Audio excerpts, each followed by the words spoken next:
Buen día, jóvenes. ¿Se me escucha fuerte y claro?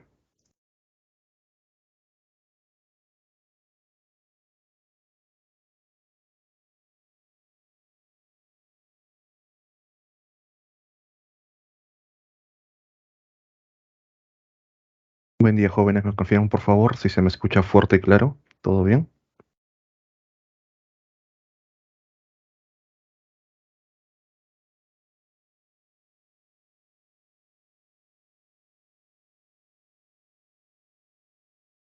Buen día. ¿Qué tal? Muchas gracias, chicos. Bien, jóvenes. Llegamos a lo que viene a ser la última clase. Bien, en todo este ciclo, bueno, ciclo verano, básicamente. Y para cerrar el tema de biología y también contrastar un poco lo que está ocurriendo hoy en día, aparte de la actualidad de todos nosotros, tenemos que hablar acerca de la contaminación ambiental y el uso del que le damos a los recursos naturales. Es bien sabido que el ser humano, bien a medida que se va desarrollando, a medida que las civilizaciones van avanzando, el ser humano hace un uso bien ya poco, con un poco control de los recursos naturales, a tal punto que el ser humano en todo este afán de desarrollo logra contaminar todo aquello con lo que tiene contacto. Nosotros directamente cuando escuchamos la palabra contaminar ya entendemos que se refiere a ensuciar, a corromper, a malograr cierto estado de bienestar, bien, para cambiar o alterarlo completamente. Entonces, el ser humano en toda esta etapa de desarrollo ha contaminado, por ejemplo, lo que viene a ser el aire. El desarrollo industrial, el desarrollo de las nuevas máquinas han producido, por ejemplo, no el efecto invernadero, porque el efecto invernadero es un proceso natural que la Tierra presenta, pero hemos alterado ese proceso, acelerando el ritmo de cambio de temperaturas y provocando el llamado calentamiento de la Tierra. También hemos liberado distintos tipos de gases, los cuales son los que producen la llamada lluvia ácida. Y esta lluvia ácida, cuando cae sobre los cultivos, sobre los cuerpos de agua, cambia el pH, tiende a dañar a los organismos, contaminando suelo, agua y provocando la muerte, bien de seres vivos. Hemos destruido en su momento lo que viene a ser la capa de ozono. Ya actualmente, gracias al protocolo de Montreal, tomamos las medidas adecuadas para poder evitar la liberación de los gases clorofluorocarbonados y gracias a ello pues el ozono poco a poco se ha recuperado. Hemos contaminado el agua. De manera directa o de manera indirecta, nosotros producimos una gran cantidad de desechos que van a llegar hacia los cuerpos de agua. Ustedes, por ejemplo, para lavar la ropa, para lavar la cara, para darse un baño, utilizan diversos productos de limpieza, detergente, shampoo, jabón.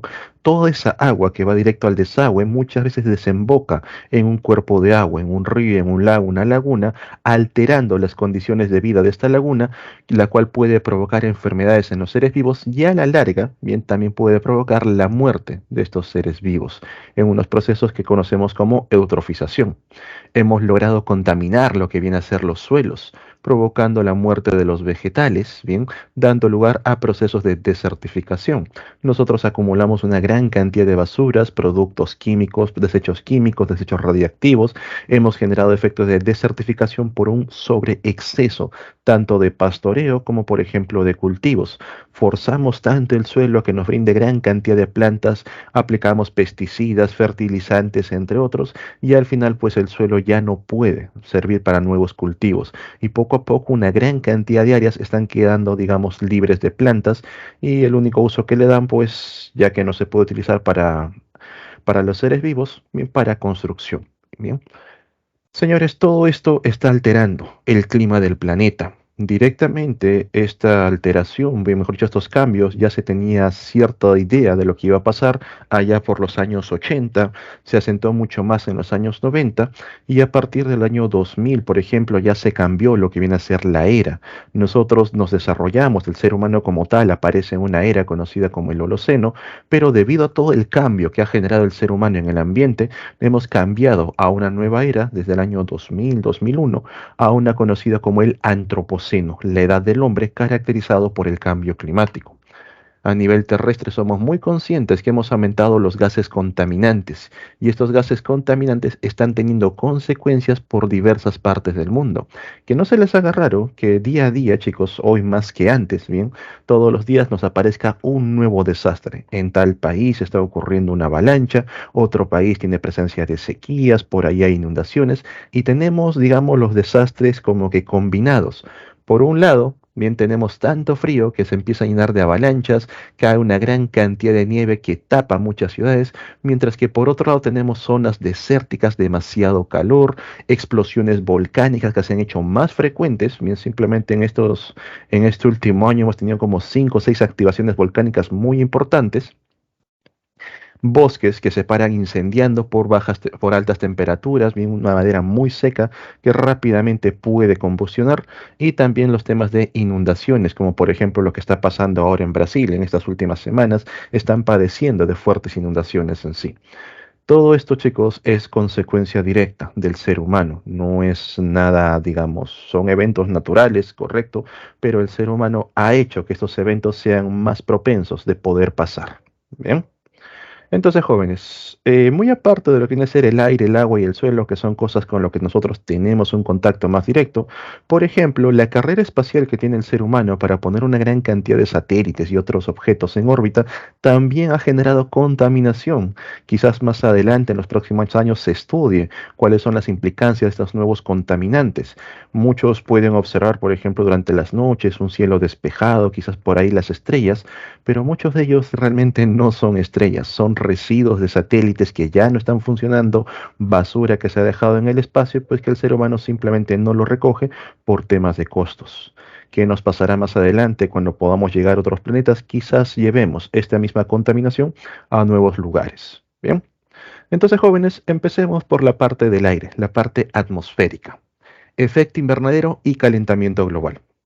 Como te mencioné, el efecto invernadero es un efecto natural. La Tierra ya presentaba el efecto invernadero desde mucho antes de la existencia del ser humano, ya que en su atmósfera tiene la composición de los llamados gases de efecto invernadero, los cuales mantienen una temperatura estable, una temperatura óptima para el desarrollo de la vida.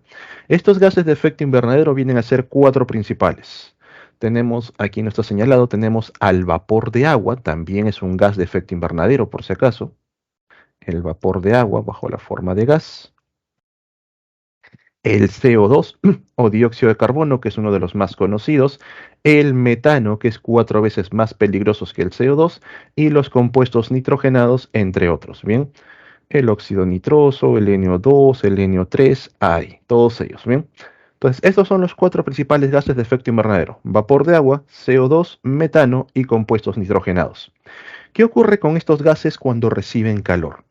En colegio, quizás a niveles de primaria, a niveles de secundaria, se coloca como en el efecto invernadero la presencia de una capita, como si fuese un espejo, donde llega la radiación solar, rebota en la superficie de la Tierra, llega a esa capa, vuelve a rebotar y así. En temas universitarios, señores, esto no es de todo el cierto. Bien, quizás sea un poco más didáctico para entender, pero lo que realmente ocurre es que cuando los rayos solares llegan a la Tierra, la radiación infrarroja rebota, eso es correcto, sale de la superficie terrestre. Bien, a eso se le conoce como el albedo, la capacidad de refracción que tiene la superficie terrestre. Las superficies blancas tienen mayor albedo, rebotan mucha mayor energía, y las superficies oscuras absorben mayor energía, mayor calor. Bien, al momento que rebota esta energía térmica, estas moléculas atrapan dicha energía y empiezan a vibrar, empiezan a moverse una contra otra. Esta vibración permite que el calor se mantenga en la atmósfera, haciendo que el planeta se caliente mucho más rápido. A mayor concentración de estos gases de efecto invernadero, la temperatura en la atmósfera empieza a aumentar. Y esto quizás lo han sentido de una manera, digamos, si han viajado entre la sierra o la selva. Ahí, por ejemplo, nosotros tenemos diferencias en cuanto a la concentración del vapor de agua. Ustedes saben que la selva es una zona muy húmeda, mientras que la sierra es un clima bastante seco. Bien, esa humedad viene a ser el vapor de agua que está presente en la atmósfera. Cuando viajan a la selva, bien apenas bajan del avión, bajan del bus que estén con aire acondicionado, van a sentir un choque de calor, van a ver cómo la mano se siente una humedad, y cuando está presente el sol, ustedes se ponen debajo del sol, tienen bastante calor, se ponen en sombra, el calor no disminuye, la temperatura es casi igual, gracias a la presencia de este gas, del vapor de agua.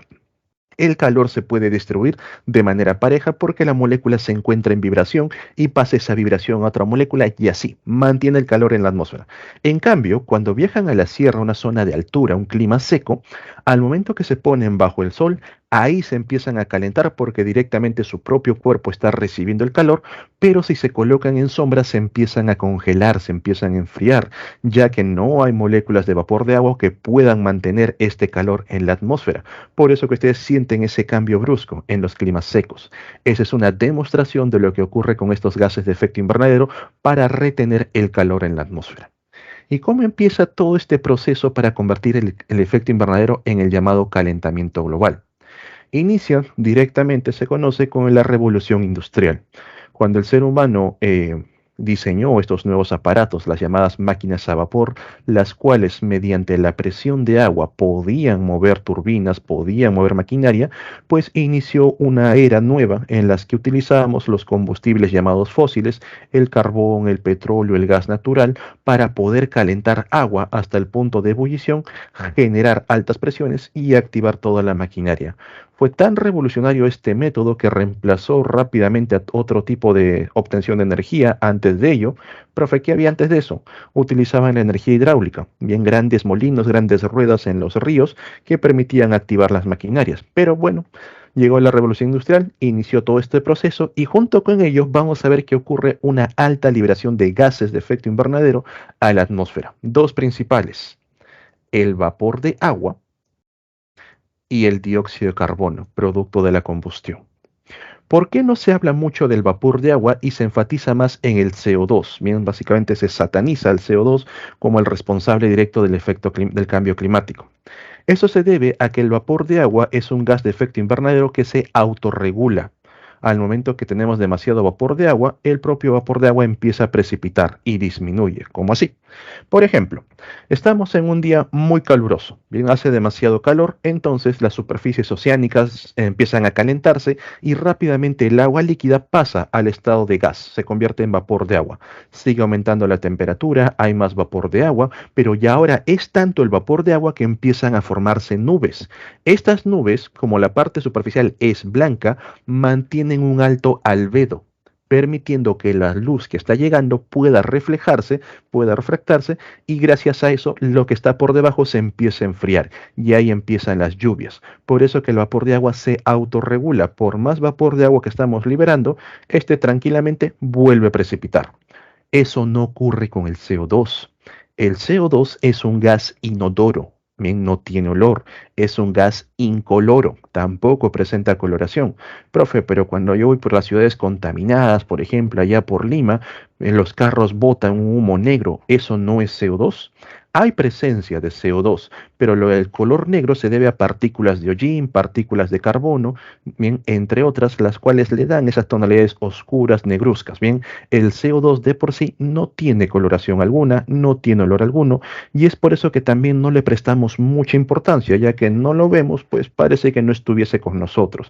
Pero si tuviese, por ejemplo, las moléculas de CO2 un color amarillesco, veríamos las grandes ciudades tal vez en un tono sepia, en un tono todo amarillo oscuro por la concentración de CO2. Bien, el CO2 es una molécula que difícilmente va a completar el ciclo de forma natural. Es una molécula que una vez que sale a la atmósfera puede permanecer ahí durante mucho tiempo. Hoy en día, por ejemplo, todavía tenemos moléculas de CO2 que fueron producidas a inicios de la revolución industrial, hace más de un cuarto de siglo. Bien, se dan cuenta, la presencia de este gas en la atmósfera puede ser muy largo. El CO2 que se ha empezado a acumular tiene la capacidad, al igual que el vapor de agua y los otros gases de efecto invernadero, de retener energía a nivel de la atmósfera. Y nos hemos dado cuenta, por ejemplo, que las concentraciones de CO2 han ido en aumento. Para el año 2010 había 390 partes por millón, hoy en día tenemos 420 partes por millón y se estima que para el año 2100 tengamos 1200 partes por millón. Puede parecer, digamos, algo no muy representativo, profesor, son 420 por un millón, pero esto representa aumentos de temperatura entre 1 a 2 grados. Y quizás tú pienses que esto no es la gran cosa en sí. Profe, yo he tenido veranos en los cuales han ido 20 grados, 22 grados, 28 grados, 1 o 2 grados no significa nada. Es 1 o 2 grados de manera en promedio, de manera general. Quiere decir que algunos países van a tener mayor elevación de temperatura, mientras que otras zonas no. Y para ponértelo más, digamos, de una forma más directa, ¿te imaginas que tú con tu temperatura normal de 36.7 grados, ahora estés a 37.7, bien, redondeando, que ahora trabajes a 38 grados, a 39 grados, imagínate sobrevivir o vivir día a día con fiebre. Son condiciones que los seres vivos van a tener que soportar, bien, muchos de ellos no lo van a lograr, bien, en el proceso de desarrollo. ¿Ok? El metano, por su parte, como te mencioné, es un gas que es 4 veces más peligroso que el CO2, retiene mayor cantidad de energía.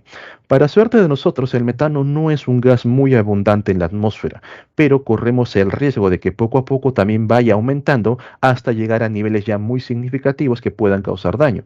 El metano hoy en día, por ejemplo, es liberado a nivel de las industrias ganaderas, bien, el ganado produce gran cantidad de metano, pero mucho de este metano hoy en día también está siendo recapturado para utilizarlo a manera de combustible. Y una vez que se combustiona el metano, pues sigue liberando CO2, pero seguimos en el mismo proceso. Bien.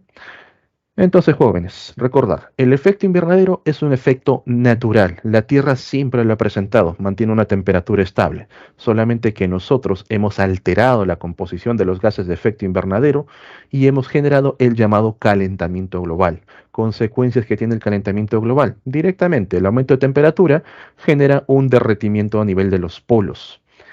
Esta agua que ingresa por parte de los polos aumenta los niveles del mar.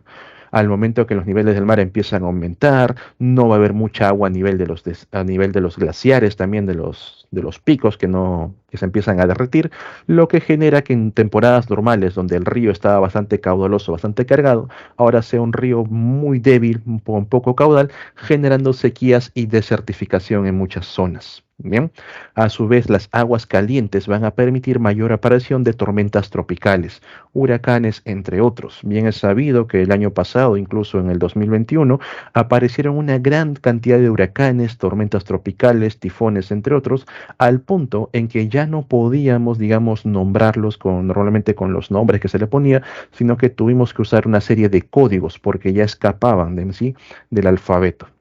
Bien. Entonces, jóvenes, todo esto por parte del efecto invernadero y calentamiento global. Seguimos con contaminación atmosférica y aquí también encontramos a la llamada lluvia ácida. Muchas de las industrias en los procesos que van a quemar diversos tipos de compuestos liberan gases peligrosos, bien gases muy tóxicos, entre ellos gases sulfatados, gases nitrogenados. Estos gases, cuando llegan a tener contacto con el agua que se encuentra a manera de vapor en la atmósfera, pueden formar compuestos ácidos como el ácido sulfúrico, bien los ácidos nitrosos, bien los cuales cuando la temperatura desciende lo suficiente van a precipitar bajo la forma de lluvia. Esta lluvia puede caer directamente sobre los cultivos, sobre la tierra, sobre los cuerpos de agua, cambiando el pH del suelo, cambiando el pH del agua, volviéndolo más ácido y directamente afectando a los organismos que viven ahí, causando mortalidad en la fauna y flora. Eso es por la parte, digamos, de los seres vivos y el medio ambiente.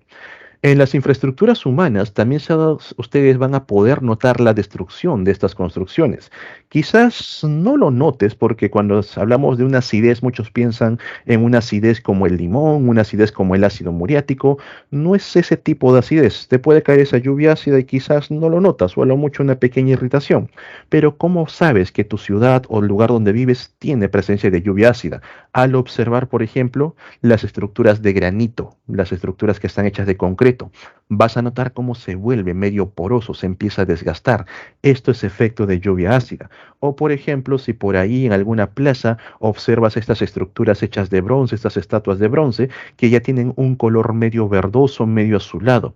Eso es sulfato de cobre. También está reaccionando el cobre frente a un ácido que viene a ser el ácido sulfúrico. Bien, entonces ahí también hay presencia de lluvia ácida. Y por ejemplo, en muchas ciudades, aquí en la capital, es muy común que al momento que las personas construyen sus casas, van levantando un piso y otro, los pisos de arriba todavía quedan con los fierros de las columnas expuestos, porque por ahí los hijos, bien los nietos, van a levantar uno que otro piso más.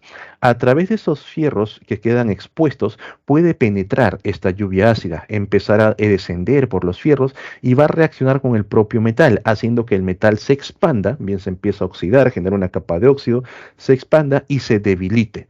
Lo que a la larga pues llevaría a que si nosotros por ahí tenemos algún movimiento sísmico muy significativo, un temblor de grado 7, grado 8, muchos de estos edificios van a colapsar.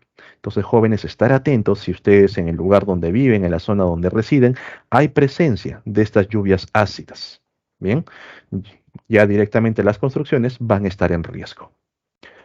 Por último, vamos a mencionar a la destrucción de la capa de ozono. Aquí también hay que hacer un hincapié, una diferencia en cuanto a colegio y en cuanto a universidad. Cuando hablaban acerca de los agujeros en la capa de ozono, quizás en colegios se los describieron de manera muy directa, como que había un hueco en la capa de ozono, lo cual no es correcto. El ozono es un gas, ¿bien? Es un gas formado por tres moléculas de oxígeno y como todo gas y por propiedades de los gases, van a ocupar todo el espacio que le des. El ozono, como tal, bien sobrevive en ciertas alturas en la estratosfera, ya que a esas condiciones encuentra la presión adecuada, la temperatura adecuada para mantener un volumen adecuado. Bien, el famoso pavito. Entonces, una capa de ozono completamente sana, por así decirlo, una capa de ozono sin ningún problema de contaminación, va a tener una gran cantidad de partículas de ozono que van a ocupar todo ese espacio. Bien, ahí está. Pero cuando el ozono empieza a ser destruido por la llamada liberación de los gases clorofluorocarbonados, veamos por aquí antes de graficarlo, bien, estos gases, los CFC, bien, los clorofluorocarbonados, al momento que son liberados a la atmósfera porque están presentes en aerosoles, antes estaban presentes en los grafitis, en lo que viene a ser los desodorantes, el radical de cloro queda libre. Bien, rápidamente reacciona con V y el radical de cloro va a estar ahí suelto. Este radical de cloro tiene la capacidad de poder reaccionar con las moléculas de ozono. Se une, forma una molécula inestable y se separa. El ozono que estaba formado por tres oxígenos se separa en oxígeno molecular y se separa en monóxido de cloro. Este monóxido de cloro también resulta inestable y se vuelve a separar, dejando al radical de cloro libre listo para volver a capturar una nueva molécula de ozono. Entonces, estos radicales libres de cloro empiezan a reaccionar con las moléculas de ozono, las van destruyendo y ahora la capa de ozono es más delgada. Hay menor cantidad de moléculas de ozono. Eso es lo que se conoce como destrucción de la capa de ozono. No es un hueco que de manera literal, por si acaso, sino que hay menor cantidad de moléculas que cuando tú lo observas parece una zona más traslúcida. Bien, asemeja como si fuese un hueco. ¿Y qué consecuencia tiene? El ozono es una molécula que puede reflejar lo que viene a ser la radiación ultravioleta. Cuando llegan los rayos UV provenientes del Sol directamente, al momento que tienen contacto con estas moléculas, rápidamente son reflejadas y salen del planeta. Bien, por ahí llega otra molécula, bien, llega otra partícula de UV, otra vez reflejada, y una que otra pues logra esquivar a todas las moléculas de ozono e incide en la superficie. Pero debido a la destrucción de las moléculas de ozono, cuando tenemos una capa más debilitada, es mucho más fácil que los rayos UV puedan atravesarla y llegar a la superficie. Bien, una que otra, pues ahí va a ser reflejada hacia el espacio, pero la gran mayoría incide en superficie. ¿Y qué pasa con esta energía ionizante de la radiación ultravioleta? Esta energía ionizante es tan fuerte que puede alterar los enlaces químicos de diversas moléculas, entre ellas de las bases nitrogenadas en el ADN. Al momento que tú sales a la calle, por ejemplo, quizás tú sientas, profe, está todo tranquilo, hay muchas nubes, no pasa nada. Las nubes, de por sí, el vapor de agua no tiene ningún efecto sobre la radiación ultravioleta. Esta sigue cayendo, la sigue atravesando sin ningún problema. Bien, llega, tiene contacto con las células de tu piel y las moléculas de adeninas y timinas, bien estas bases nitrogenadas unidos por dos puentes hidrógeno, al momento que llega esta energía se alteran los enlaces, como que se separan brevemente, van a vibrar y en algunos casos se vuelven a unir de manera correcta. En algunos casos. Lo más normal es que estos enlaces se alteran y se unen de manera incorrecta con otras moléculas, generándote ya una alteración genética. Ya te mencioné cuando hablamos acerca de mutaciones cromosómicas, todo ello, que las células tienen diversos sistemas de reparación, lo que van rápidamente a aplicar. Por ahí ocurrió este error, llega el sistema de reparación, anula las bases nitrogenadas y coloca los enlaces correctos, pero de tanto estar forzando el sistema de reparación, algunas células no van a lograr hacerlo. ¿Y qué optan por ello? Como no pueden reparar el ADN, la célula se encuentra dañada, la célula se sacrifica, empieza a morir. Comienza a hacer la automorición en un proceso llamado apoptosis.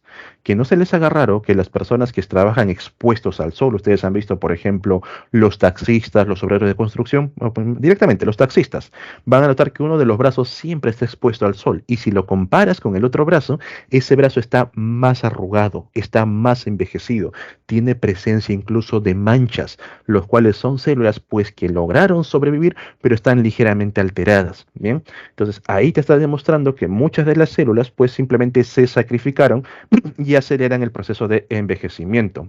En otros casos, algunas de las células no logran ni siquiera controlar el proceso de mutación, no logran sacrificarse a tiempo y básicamente la célula al perder todo el control se convierte en una célula tumoral, en una célula cancerígena, provocando los famosos cánceres de piel. Bien.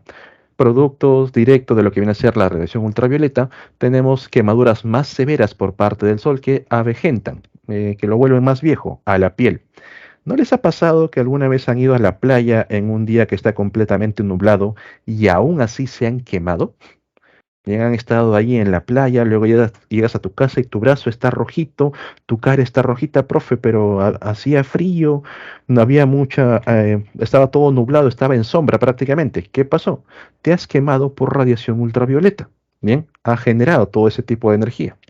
Aumenta el riesgo de dermatitis alérgica, dermatitis tóxica, porque la piel de tanto reaccionar, el sistema inmune también va a responder frente a eso, al punto que puedes generar estas respuestas alérgicas. Activa ciertas enfermedades por bacterias y virus, sobre todo por las alteraciones de la carga genética que no solamente son a células humanas, sino a todo tipo de células, a todo tipo de carga genética y por ahí también pueden surgir nuevas variantes víricas. Y por supuesto aumenta los costos de la salud, ya que las personas tienen que entrar en tratamientos ontogénicos o preventivos frente al cáncer. Bien. Hoy en día, como les mencioné, la capa de ozono es una capa que ya se ha recuperado, ha salido fuera del riesgo que tenía hace 20 años. Bien. Con todas las medidas que se han tomado, ya no van a encontrar productos que contengan los CFC o también los llamados HCFC, bien, los clorofluorocarbonados o los hidroclorofluorocarbonados.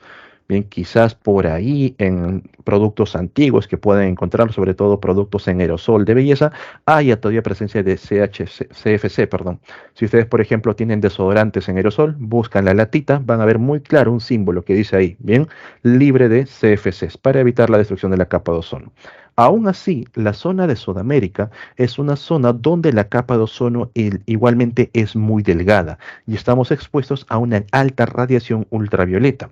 De manera global, la escala de radiación UV se mide del 1 al 15, bien, esto lo van a ver sobre todo en los aeropuertos cuando llegan a distintos países.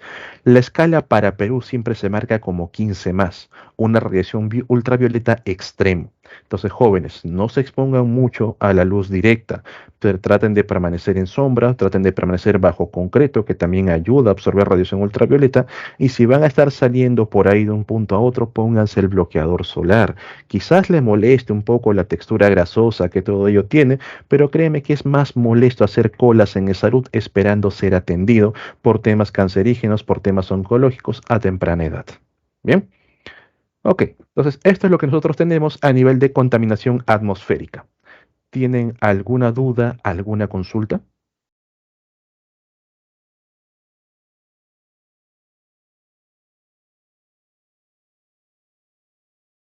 ¿Todo bien? Ok. Pasamos de la atmósfera a lo que viene a ser la parte del agua. Quizás ustedes, bien, supongo que ya la gran mayoría son del año 2000 para adelante, son bastante jóvenes en sí.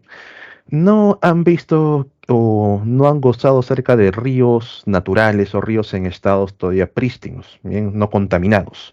Quizás hoy en día se viven en grandes ciudades, ciudades muy pobladas, bien, es muy común que los ríos cercanos, los lagos o las lagunas tengan un olor fétido, tengan colores negruzcos e incluso tengan tonalidades verdosas que podría llamarte la atención, profe, que hay mucha vida por ahí, pero realmente se trata de aguas contaminadas. Todos estos cuerpos de agua han sufrido una contaminación hídrica conocida como eutrofización. Hace no más de 20, 30 años, muchos de estos cuerpos de agua se encontraban de manera natural, debido a que el impacto de la población todavía era mínimo.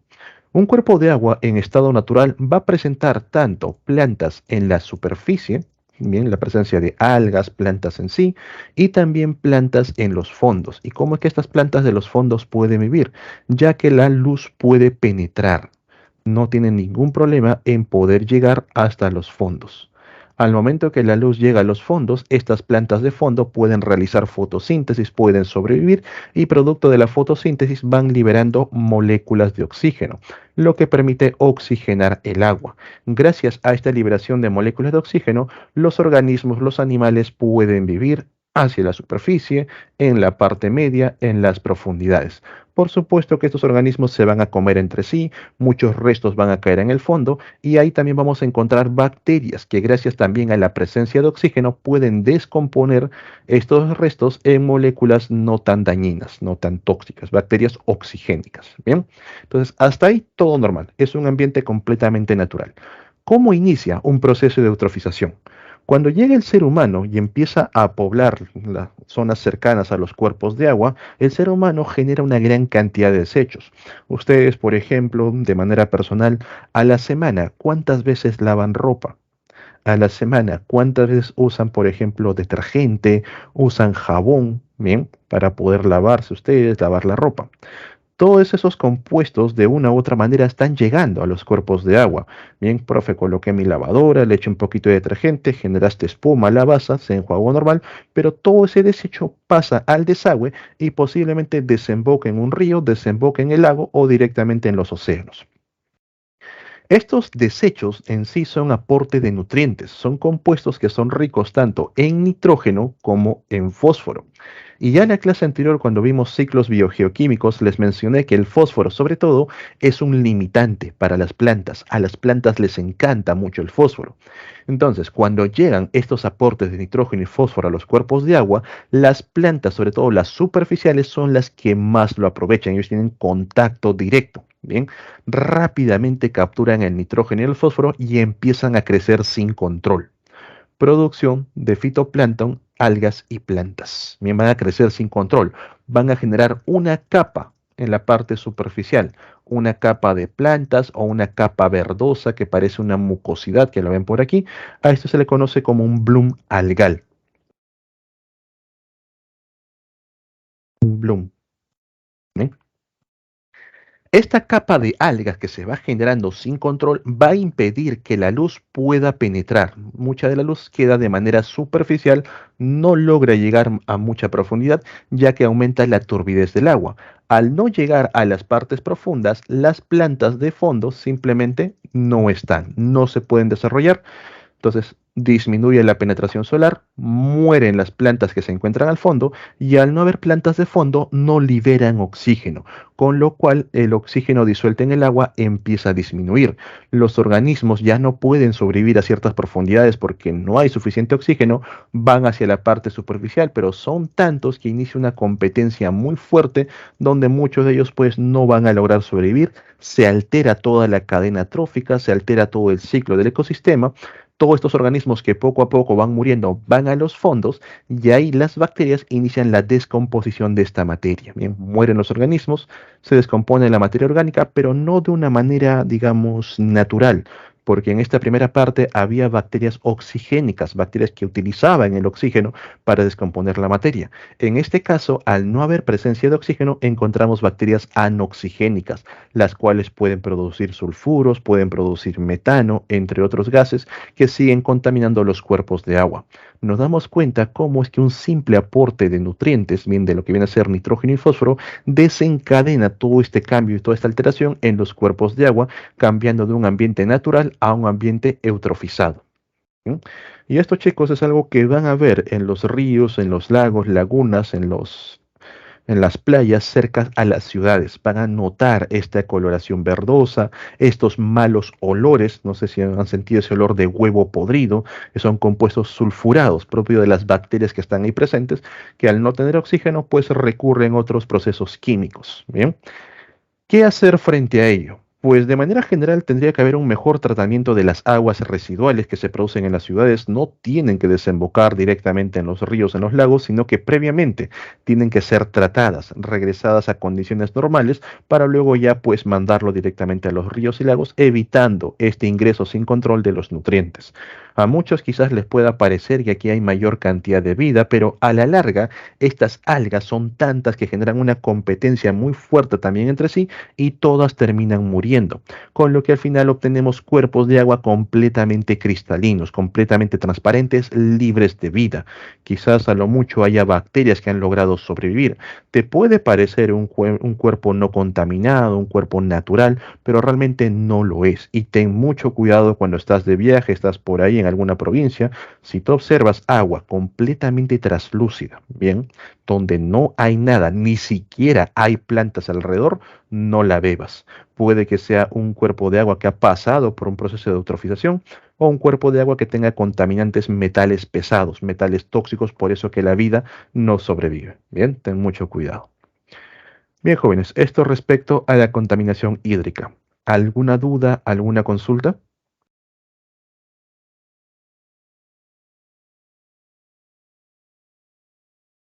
¿Todo bien? Ok. Pasamos al tercer y último punto, que viene a ser la contaminación terrestre. A nivel de la contaminación terrestre, el primer problema con el que nos encontramos viene a ser los residuos sólidos. Las grandes ciudades, la gran concentración de población va a generar una gran cantidad de basura, la cual muchas veces no es tratada correctamente y termina acumulándose en las calles. Esto puede llevar de primera mano a que muchas personas se empiecen a enfermar, debido a que en la basura pueden propagarse gran cantidad de bacterias, gran cantidad de protozoos, huevos de otros organismos, bien que poco a poco van llegando a los seres humanos. También, por ejemplo, hay muchas mascotas, muchos animales callejeros van a estar buscando alimento, algo con lo que poder sobrevivir día a día y se van a estar contaminando, se van a estar parasitando. Profe, pero mi perro come todo lo que le doy en casa, así que no es mi problema. Pero tu perro cuando sale a la calle juega con los otros perros, con perros de la calle, con perros que quizás no tienen el mismo control que el tuyo, no están desparasitados como el tuyo y también logran contaminarse de esa manera. Entonces, de una u otra forma, también te incluye a ti este problema de los residuos sólidos. A su vez, por ejemplo, la acumulación, o mejor dicho, cuando se recoge estos residuos sólidos y se acumulan en los centros de tratamiento, en estas plantas para tratar residuos sólidos, las plantas resultan muchas veces ineficientes, al punto bien, en que la basura directamente es quemada, va a ser incinerada para únicamente obtener las cenizas y pues tratar de poder aprovechar estas cenizas en los cultivos. Pero ya saben que por la quema de todo ese tipo de componentes, una gran cantidad de sustancias tóxicas regresa a la atmósfera y genera otro tipo de contaminación. Bien. A su vez, jóvenes, nosotros no tenemos una cultura, por así decirlo, de la basura, una cultura de reciclaje en la cual toda la basura que nosotros generamos día a día simplemente lo acumulamos dentro de la misma bolsa, dentro del mismo recipiente. Mezclamos papeles de un solo uso, papeles de varios usos, metales, plásticos, bolsas, todo, bien, cuando realmente deberíamos tener una cultura sobre cómo poder manejar la basura, separar los residuos orgánicos, separar los papeles que pueden ser reutilizados, los metales, los plásticos, los vidrios también, que también se pueden reciclar, todo ello para poder eliminarlo de manera más eficiente. Bien, esto, por ejemplo, en algunos países que están más desarrollados, al momento que se recoge la basura en la planta de tratamiento, previamente hay personal que se encarga de separar todo este tipo de residuos. Los materiales orgánicos, por un lado, para generar compost y todo ello, los papeles de un solo uso sí se tienen que eliminar automáticamente. Residuos hospital también tienen su propio tratamiento, bien. En cambio, plásticos, bien, otro tipo de papeles, envases, botellas, pueden ser reciclados, pueden ser reutilizados, bien, para evitar generar demasiada basura. Por ejemplo, en este cuadro nos colocan lo que viene a ser a nivel de Lima, a nivel de la capital, la cantidad en toneladas que se genera, bien, por año. Bien. En este caso, por ejemplo, en el año 2001 se generaron 4.000 toneladas en todo el año. Para el año 2014, casi 15 años después, se duplicó a 8.000 toneladas al año. Se estima que para el año 2034 se duplica a 16.000 toneladas. Y este estudio pues fue realizado, supongo que en los años 2014, 2015. Este estudio no midió lo que viene a ser la llegada de inmigrantes. La llegada de personas de otros países ha aumentado la densidad en nuestro país, lo cual hace que generemos mayor cantidad de residuos, ¿bien? Mayor cantidad de basura y puede que nosotros sobrepasemos a este estimado de 16.000 toneladas al año. Nosotros día a día generamos una gran cantidad de basura, profe, pero yo simplemente me he levantado y todavía ni siquiera he botado un papelito. No lo generas quizás de manera directa, pero los diversos productos que utilizas día a día ya están generando basura de manera indirecta. Las prendas que utilizas para vestir, los materiales de limpieza, el shampoo, el jabón, la pasta dental, tiene un costo de residuos sólidos, bien, de manera indirecta que nosotros día a día necesitamos gastar, sí o sí. No creo que te pases un día sin bañarte. También, por ejemplo, para el desayuno, todo ello, compras una lata de leche, tal vez tu bolsita de pan y ya estás generando residuos sólidos. ¿Bien? Entonces, jóvenes, no se trata de dejar de utilizar, no se trata tal vez de que ya, profe, no uso nada, bien me vuelvo completamente al natural, sino se trata de saber botar la basura, saber reutilizar, saber reciclar estos compuestos sólidos. Otro problema que también surge a nivel de la contaminación terrestre viene a ser los herbicidas y plaguicidas. Y esto es muy importante porque muchas personas ignoran que este tipo de contaminación también participan los llamados fármacos. ¿Bien? Y ahora vas a entender por qué. Empecemos con herbicidas y plaguicidas. Debido a las necesidades que tiene el ser humano para producir mejores cultivos, cultivos mucho más rápidos, mucho más sanos, evitar las plagas, evitar la mortalidad, usan una gran cantidad de componentes químicos, los famosos pesticidas, los cuales en parte van a ser absorbidos por los cultivos, ¿bien? Y cuando tú te vas a cocinar tus alimentos, ya está llegando parte de estos pesticidas a tu cuerpo.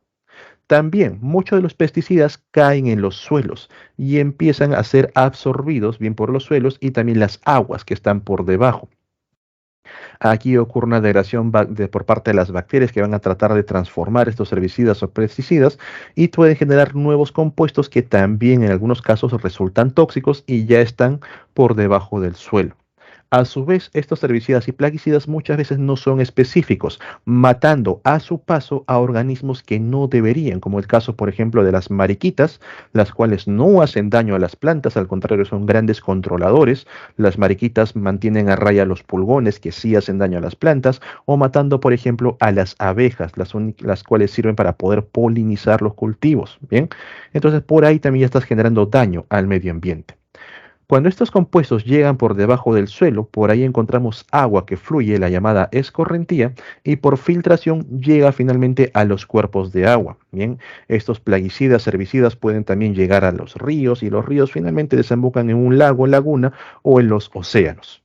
¿Y qué vamos a encontrar aquí en estos cuerpos de agua? Vamos a encontrar organismos filtradores. Estos organismos que se encargan de filtrar las partículas de agua en busca de fitoplancton también van a filtrar estas partículas peligrosas, estos herbicidas, estos plaguicidas, asimilándolos como parte de su cuerpo. Muchos organismos, cuando no tienen la capacidad de poder eliminar una toxina, bien, esta toxina simplemente queda como parte del tejido, principalmente el tejido muscular. En el caso que tengan tejido adiposo, también puede quedar rodeado por tejido adiposo, pero en los cuerpos de agua difícil encontrar grasas, sobre todo encuentras músculo. El filtrador, un chorito, una valvita, ya tiene presencia de plaguicidas. Viene un carnívoro, se come este chorito, ahora el carnívoro tiene presencia de plaguicidas. Viene otro pez más grande y así va pasando de un organismo a otro. Esta concentración de plaguicidas. A esto se le conoce como la biomagnificación. Bien, pasa de un organismo a otro.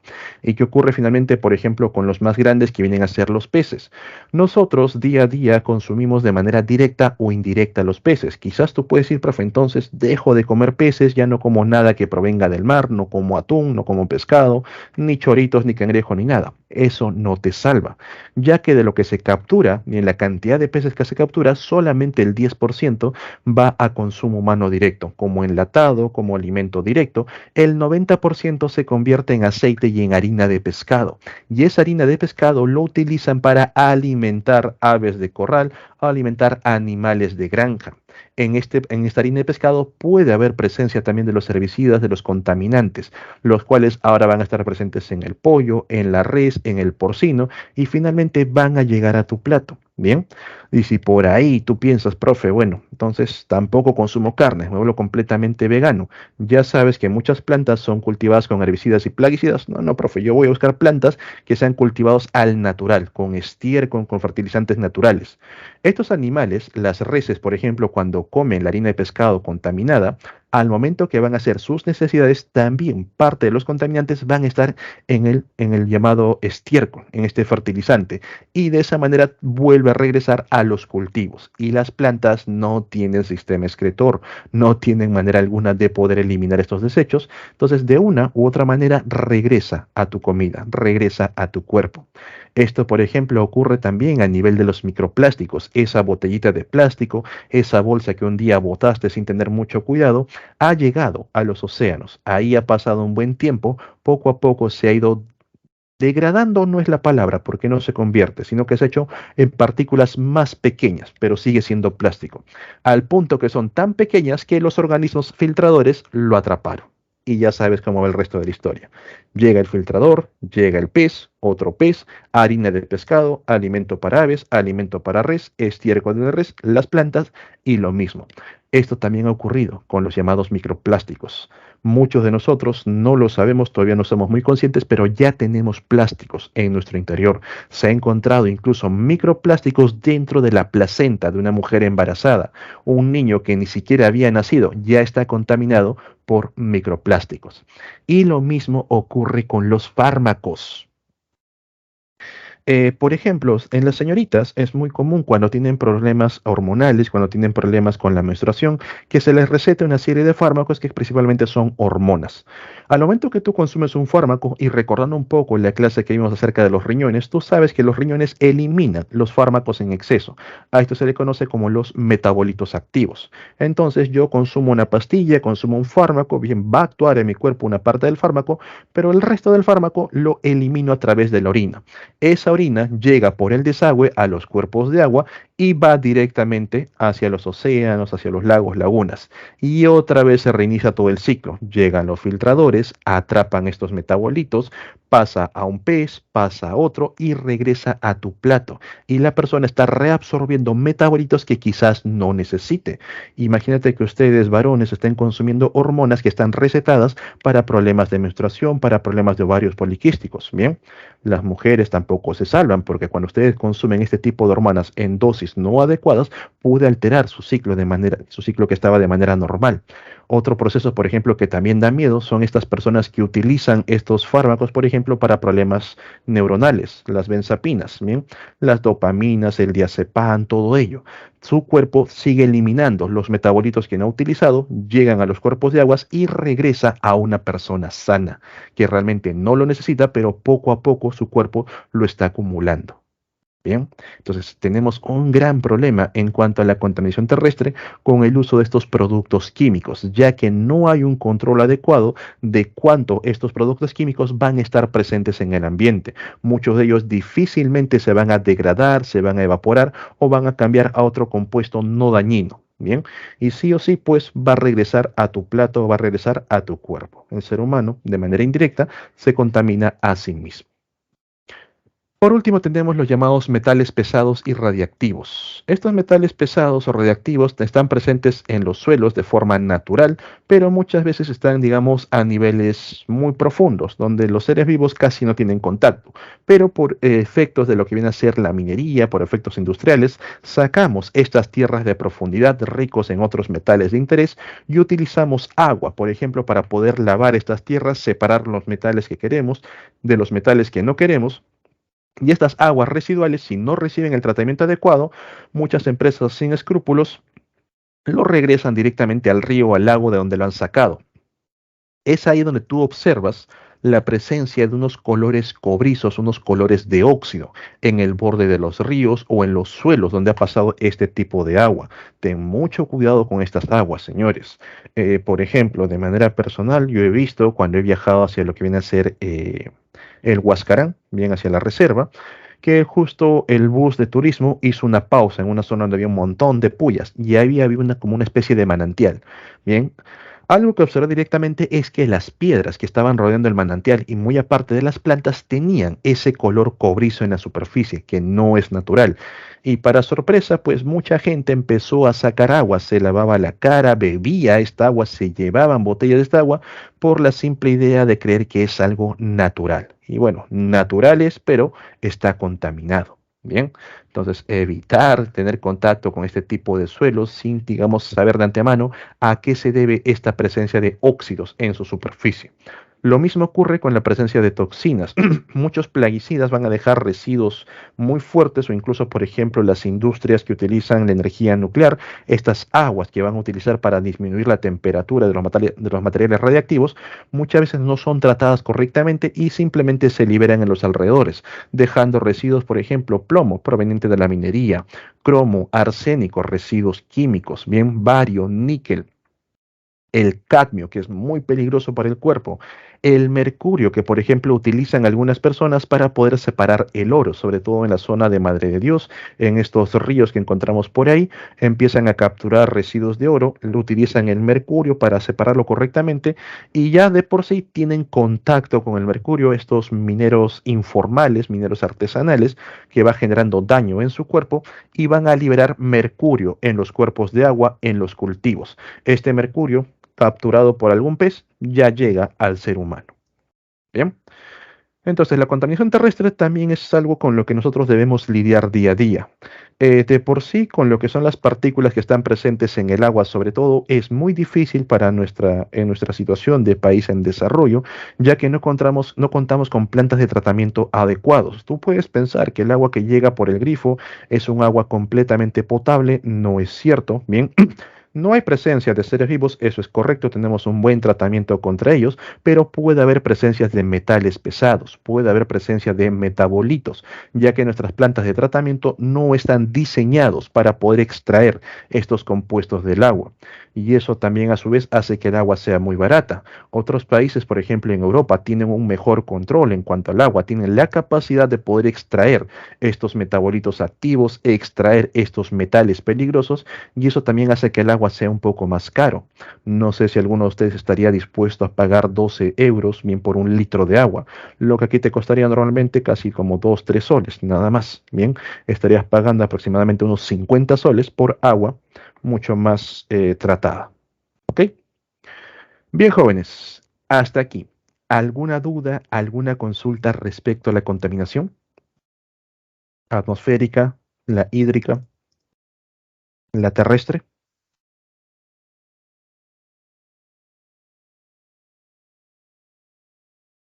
¿Todo bien? Profe, Adelante.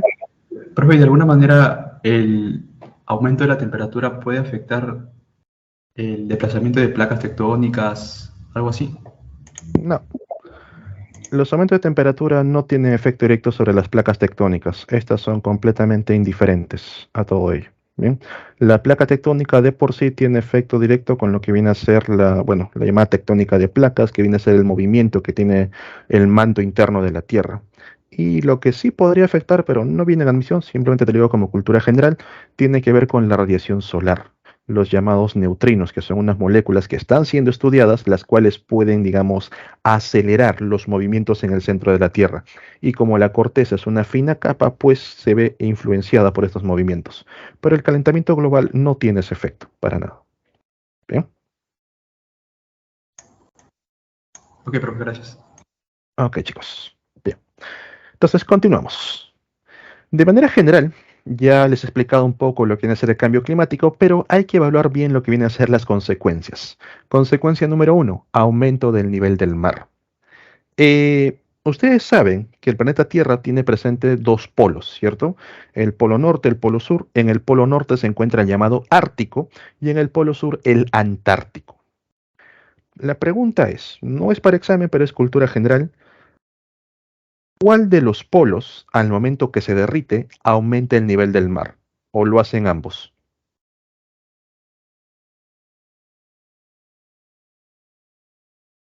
¿Cuál de los polos, cuando se derrite, aumenta el nivel del mar? ¿O ambos aumentan el nivel del mar?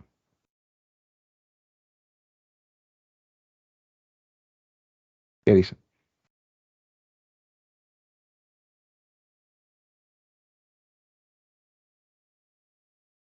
Nadie. El polo norte aumenta el nivel del mar. ¿Ya? El polo sur, ambos, ninguno. La respuesta es simple. Es el polo sur, nada más. Profe, el polo norte, ¿por qué no aumenta el nivel del mar si también es hielo? A diferencia del polo sur, el Ártico es hielo flotante. No hay tierra alguna. En cambio, el Polo Sur, la Antártida, es un continente. Hay tierra por debajo de él. Y para entenderlo mejor, quizás ustedes, por ejemplo, es un experimento muy sencillo. En un vaso con agua, con Coca-Cola, con lo que quieran, coloquen un trozo de hielo, solamente hielo, y marquen el nivel de altura del agua. Van a ver que a medida que el hielo se derrite, por supuesto el hielo tiene cierto peso, se va elevando poco a poco, el nivel de agua no cambia, no es muy significativo. Por eso es que el derretimiento del polo norte no afecta al aumento del nivel del mar. El polo sur sí. El polo sur es un continente y todo ese hielo que tiene encima al momento que se derrite ingresa directamente a los cuerpos de agua, aumentando el nivel del mar de manera significativa. Si no me equivoco, está aumentando casi unos 7 centímetros cada 10 años. ¿Bien? Entonces, el aumento de la temperatura produce la fusión del hielo a nivel de los polos, a nivel también de los glaciares, lo que hace que caiga a manera de huaicos, que aumenten los caudales de los ríos, y toda esa agua dulce llegue a los océanos, aumentando mucho más lo que viene a ser los mares. Y puede que parezca insignificante que los océanos se estén levantando poco a poco, pero esto, pues, si nosotros sabemos que el 70% de la población humana vive al costado de los océanos, se desarrolla al costado de un océano, esto va a tener muchas consecuencias a la larga. Por ejemplo, si el nivel del mar aumentase solamente 3, 4, 5 metros, lo que viene a ser la zona de la punta, bien la parte de aquí de Lima, desaparece, estaría hundido. El Real Felipe, la parte de Imarpe, bien el puerto del Callao, quedaría bajo el agua. Y se estima que para el año 2100, si continúa todo este proceso del cambio climático, el nivel de agua aumente 70 metros. San Marcos tendría playa directamente. Toda esa zona de Fawcett, Carmen de la Legua, quedaría inundado por agua. Y eso solamente en Perú. Hay muchos países que son de tipo isleños, los cuales ya han tenido que emigrar a otros países, pedir asilo, porque no queda espacio. Poco a poco va subiendo el nivel del mar, va haciendo también que las playas se vayan erosionando. Han visto la Costa Verde, ¿qué pasaría si empieza a llegar agua? Poco a poco la Costa Verde va a erosionar mucho más rápido. Ahora lo hace solamente con el viento y muchas zonas, mientras esas zonas costeras empezarían a precipitarse, todos los acantilados. Eso sería una consecuencia directa del cambio climático. Luego tenemos el aumento de las tormentas. Los océanos cálidos permiten que aumente el ritmo de aparición de tormentas tropicales. Las aguas calientes, cuando viene un núcleo de aire frío, permite generar ciertas condiciones que generan un vórtice ascendente. Ahí empiezan los llamados tornados, los llamados ciclones, o también pueden generar que el aire al momento que desciende se caliente tan rápidamente que vuelve a subir, aire frío vuelve a bajar y lo hacen tan rápido que generan los famosos huracanes. Y estos huracanes traen una gran cantidad de agua, bien tierra adentro, como por ejemplo lo que vimos en el desastroso caso del huracán Katrina, que arrasó básicamente toda la zona de Florida, toda la zona del sureste, bien, de Estados Unidos. ¿Ok? ¿Y por qué es más común en esta zona que haya huracanes, en Estados Unidos sobre todo? Porque en el Golfo de México tenemos las aguas más calientes a nivel global. La corriente del Golfo permite que las aguas calientes del Ecuador se dirijan por esta zona del Caribe. Por eso que esas aguas son calientitas, por eso son muy llamativas, bien, para que haya presencia de tiburones, para que haya presencia de organismos de aguas cálidas, pero a su vez tiene la aparición de tormentas. Bien. Luego tenemos las llamadas sequías. De por sí, cuando aumenta la temperatura, muchas reservas de agua se pierden. Estas reservas de aguas van a estar directamente conectadas con los glaciares. Quizás ustedes hayan visitado lo que viene a ser el Pastoruri, estos nevados en la zona de la cordillera. Yo recuerdo que en mi época de infancia, bien les hablo de los años 90, cuando todavía estaba en la parte escolar, el Pasto Rury era una zona en la que tú podías tener contacto con la nieve, estaba todo blanco, podías jugar ahí, armar tus muñequitos, bolitas de nieve. Yo lo visité hace poco tiempo, en el año 2017, bien unos 20 años después, y realmente había un cordón que te impedía llegar a la zona de hielo, que se encontraba mucho más atrás, toda la parte de la montaña completamente pelado, piedras secas sin rastro de vida, lo que ya indica que poco a poco los glaciares están retrocediendo. Al no haber glaciares que se puedan derretir en las épocas adecuadas, las sequías se hacen más recurrentes. Lo que normalmente eran valles que estaban nutridos por un río, pues el río poco a poco ha perdido agua y únicamente va agua por debajo del suelo y todo ese río queda completamente seco. ¿Bien? Y ojo, señores, al perder el río no solamente genera sequía, sino también pierdes una fuente de agua dulce, lo que poco a poco va a hacer que la disponibilidad de agua dulce disminuya hacia las ciudades. ¿Especies en extinción? Por supuesto que sí. Los aumentos del nivel del mar está haciendo que muchas especies tengan que emigrar a otros puntos. Las tormentas está barriendo con especies marinas, sobre todo con los arrecifes de coral que tienden a frenar estas tormentas y quedan destruidos. Bien, normalmente la zona de arrecifes bloqueaba el ingreso de tormentas, el arrecife básicamente impactaba cara a cara con la tormenta, quedaba destruido, pero hasta que apareciese una nueva tormenta, el arrecife se recuperaba. Hoy en día, como las tormentas son cada vez más frecuentes, el arrecife no tiene la oportunidad de poder recuperarse y cada vez se destruye más y más. Bien, las sequías por su parte eliminan la parte vegetal y si no hay parte vegetal, caen los herbívoros, caen los carnívoros y toda la cadena trófica cae junto con ellos. Bien, entonces tenemos procesos de desertificación, pérdidas de hábitat, cambios en la temperatura que han puesto en riesgo a muchas especies. Vemos, por ejemplo, aquí este oso polar que está completamente flaco y estudios recientes han demostrado que los osos polares están recurriendo a procesos de canibalismo, están matando a las crías, están matando a las nuevas generaciones y cuando el oso muera pues no ha dejado descendientes y poco a poco la especie se va reduciendo. ¿Producto de qué? Como los climas se están calentando, muchas algas no sobreviven en ambientes cálidos, van a otro tipo de zonas, ¿bien? Y junto con ellos van, por ejemplo, los krill, que es una especie de camaroncito.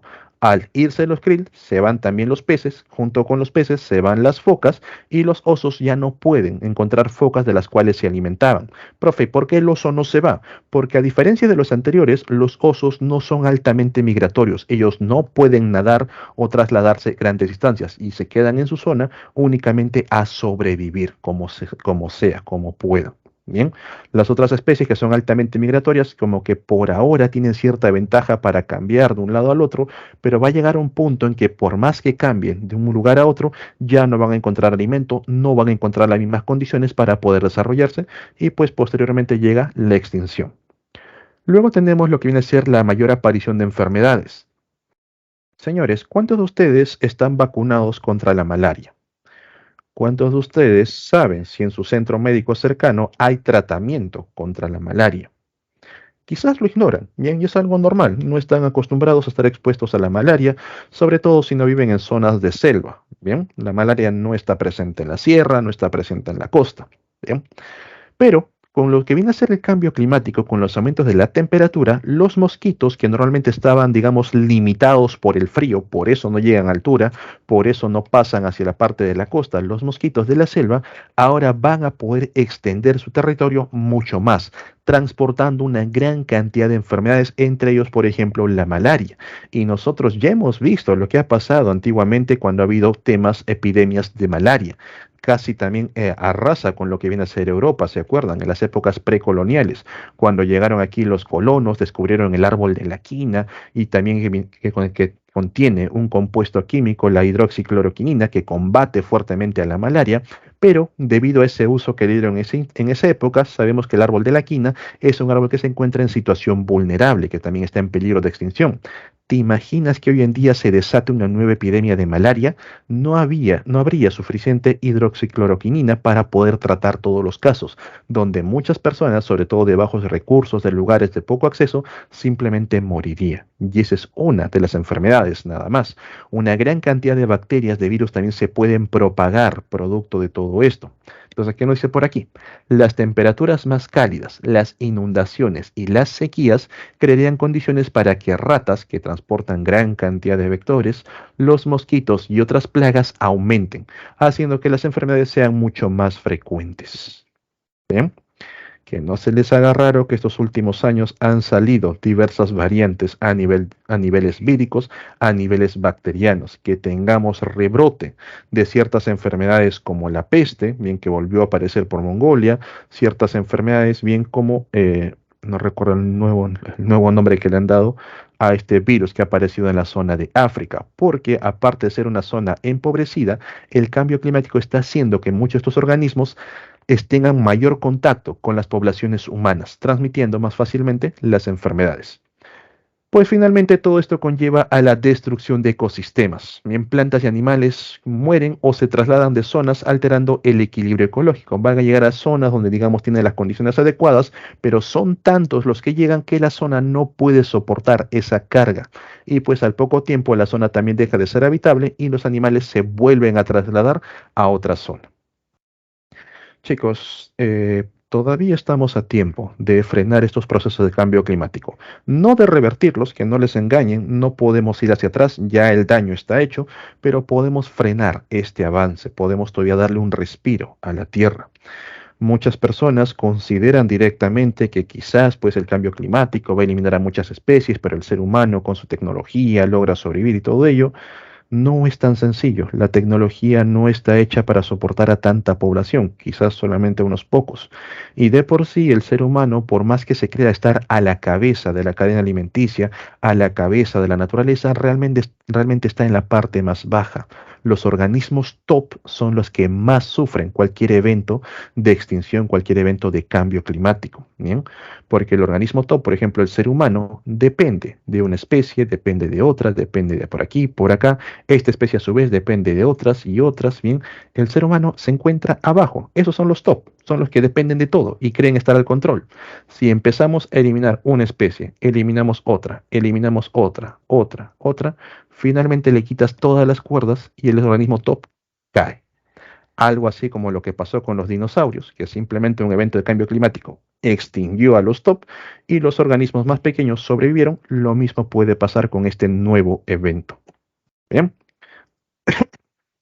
así que jóvenes, tomen conciencia sobre ello. De manera general, ¿qué hacemos nosotros frente a estos eventos, frente a la naturaleza? Surge una nueva línea conocida como la calidad ambiental, donde el ser humano toma conciencia de los recursos que obtiene de la naturaleza y el uso que le va a dar a los ambientes para poder, digamos, utilizarlos de manera más adecuada.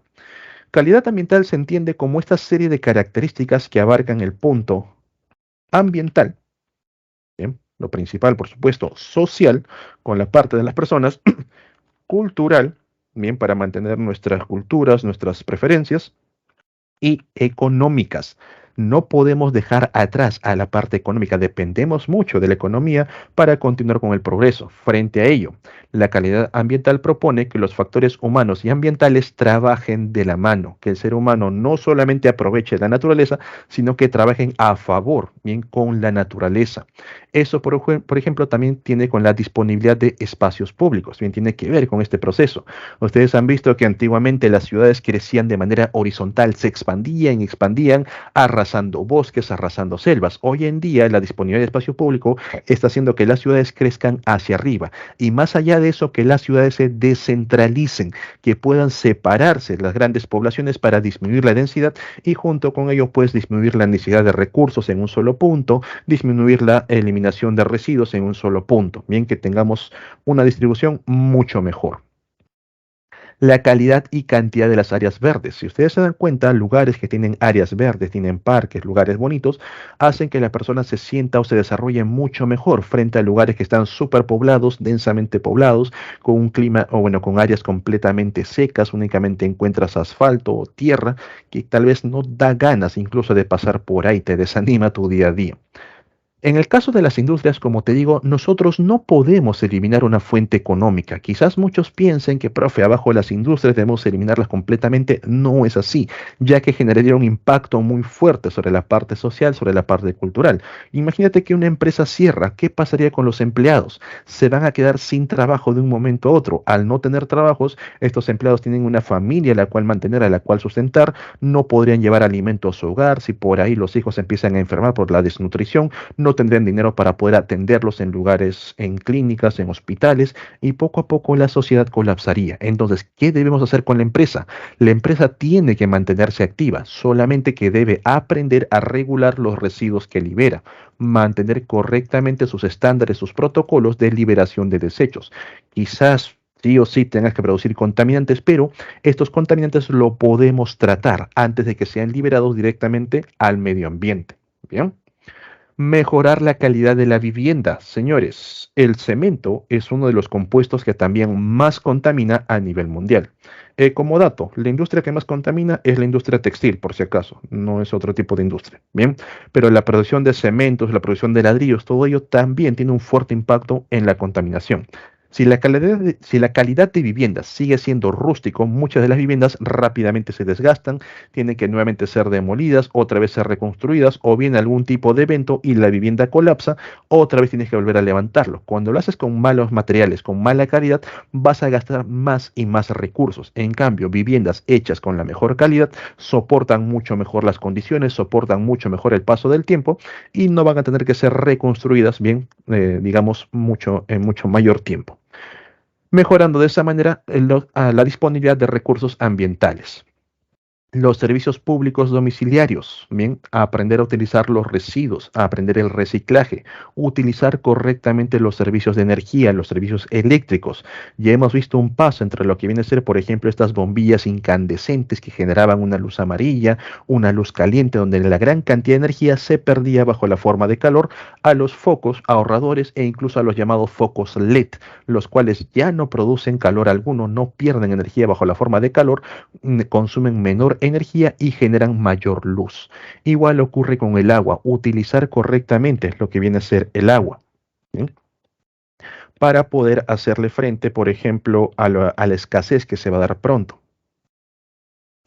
Ustedes hayan visto, por ejemplo, que a nivel sobre todo en las capitales, en las ciudades, en las épocas de verano, muchas personas instalan piscinas fuera de su casa, gastando una gran cantidad de agua y pues están en su derecho, pero por ejemplo, esa agua que van gastando lo pueden reutilizar quizás para poder regar las plantas, para poder regar en un parque que se encuentra cercano y no simplemente desecharlo bien directamente al desagüe, porque esas aguas todavía pueden volver a ser usadas. ¿Bien? Por último, tenemos la movilidad y transporte el transporte público. Hoy en día está surgiendo una nueva tendencia respecto a los coches eléctricos, lo cual da un buen hincapié a lo que viene a ser el cambio de los tipos de energía, de los combustibles fósiles a las energías eléctricas. Pero todavía estamos, digamos, en un proceso a medias, ya que mucha parte de esta energía eléctrica no se obtiene de fuentes renovables, sino que se obtiene por la quema de combustibles. Así que todavía estamos, digamos, en los primeros pasos para poder dejar completamente a los combustibles fósiles. Bien, entonces todo esto, chicos, como factores dentro de la llamada calidad ambiental que toma a estos cuatro: al ambiente, a la sociedad con su cultura y los factores económicos. Bien. Por último, chicos, ya para cambiar de tema, tenemos que hablar también acerca de los desastres. Nosotros sabemos en la zona donde vivimos que existen ciertos riesgos a padecer diversos tipos de desastres. Nos encontramos en una zona donde es muy común que durante las épocas de verano haya los llamados derrumbamientos, los aludes, los huaicos, o nos encontramos en una zona sísmica. Bien, ya sabemos, por ejemplo, que las placas tectónicas, la placa sudamericana siempre tiene roce con la placa de Nazca y por ahí se va acumulando la energía y ¡pum! Puede darse una liberación fuerte. Entonces nosotros somos conscientes de la llamada vulnerabilidad. ¿Bien? Existe cierta vulnerabilidad en el área donde nos desarrollamos. Frente a ello, jóvenes, ustedes ya deben tener un plan de emergencia para poder, por una parte, prevenir el desastre y también para actuar cuando ocurre el desastre, porque en algún momento va a pasar, en algún momento, bien, va a ocurrir un evento sísmico que no tenemos control alguno, en algún momento puede que las lluvias sean demasiados en un día, se acumula demasiada agua y esta cae bajo la forma de huaico y pues ya teniendo un plan de evacuación, un plan de acción, podemos evitar que este desastre se convierta en una catástrofe. Para ello, yo tengo, por ejemplo, que mantener ciertas provisiones. En este tipo de eventos, en los desastres naturales, las carreteras, las vías de comunicación rápidamente se cortan y los recursos empiezan a escasear. Se corta el agua, se corta la luz, se corta el gas. ¿Qué voy a hacer? El agua que tú tienes, pues te puede durar para 2, 3 días y más allá de eso, pues todavía puede que no tengas acceso al agua. Entonces, es muy importante tener estas reservas hídricas. Lo mismo ocurre con los alimentos. Al cortarse el gas, al cortarse el agua, la electricidad, difícilmente vas a poder cocinar muchos alimentos, por lo que conviene tener alimentos precocidos, alimentos enlatados. Chicos, muy importante también que todos ustedes conozcan y manejen un botiquín de primeros auxilios. Sepan asistir a una persona que lo necesita. Lo más básico, poder estabilizar una fractura, poder aplicar un torniquete, bien poder auxiliar a una persona, evitando también uno ponerse en riesgo, ya que no es conveniente. Tener los medios de comunicación adecuados para mantenerse al contacto, evitar saturarlos, porque hay personas que en esos momentos realmente necesitan llamar a un servicio de emergencia, necesitan llamar a los bomberos, a la ambulancia, porque es muy común, cae un huaico, hay un evento sísmico, algunas fuentes de gas revientan, se activan los incendios, algunos cables generan cortocircuito, por ahí personas que puedan quedar dañadas y como las líneas se encuentran saturadas, pues no tienen acceso a este tipo de auxilios. Evitemos que un desastre se convierta en una catástrofe. Bien, la catástrofe surge cuando nosotros no tomamos las medidas adecuadas, no sabemos cómo actuar frente al desastre. Entonces, conocemos la vulnerabilidad del medio que nos rodea, sabemos dónde estamos viviendo, sabemos cuáles son los riesgos que existen y frente a ello evaluamos los posibles desastres. Si tenemos un plan de emergencia, sabemos cómo actuar, este desastre jamás se va a convertir en una catástrofe. Pero si no contamos con ninguno de ellos, entramos en pánico, no sabemos cómo ayudar, empeoramos las cosas, poco a poco se va saliendo del control y se convierte en una catástrofe total. Lo que ocurrió, por ejemplo, hace poco en la zona de Turquía. Bien, Turquía ya de por sí sabía las vulnerabilidades que presentaba. Es una zona que se encuentra entre tres placas sísmicas. Era cuestión de tiempo en lo que iba a pasar lo que viene a ser un evento sísmico. Entonces, frente a ello, como que tenían ciertas medidas. Y hacían, supongo que también hacían lo que viene a ser lo que hacemos acá, simulacros de sismo, cómo evacuar y todo ello. Pero lo que no tuvieron en cuenta fue que al momento de construir las viviendas, sobre todo por personas inescrupulosas, los arquitectos, los ingenieros que estaban trabajando, construyeron edificios de 5, 6, 7 pisos con cimientos de menos de 1 metro de profundidad, donde básicamente el edificio se inclinó hacia un lado, se vino abajo o colapsó por su propio peso. Bien, haciendo que básicamente un desastre se convierta en una catástrofe. Hoy en día creo que eso es más de 500.000 las personas afectadas, creo que han muerto alrededor de 70.000 personas en algo que no pudo haber pasado de las 1.000 personas, como ocurrió en Japón. Japón tuvo un evento de terremoto de grado 10 y a lo mucho murieron 300 personas, porque estaban muy bien preparados, conocían la vulnerabilidad, conocían cómo actuar y pues eso frenó lo que viene a ser las muertes innecesarias. Bien. Bien, jóvenes, ¿alguna duda, alguna consulta de manera general sobre el cambio climático antes de entrar al tema de recursos? ¿Algo que no se ha entendido sobre contaminación, sobre calidad ambiental? ¿Todo bien?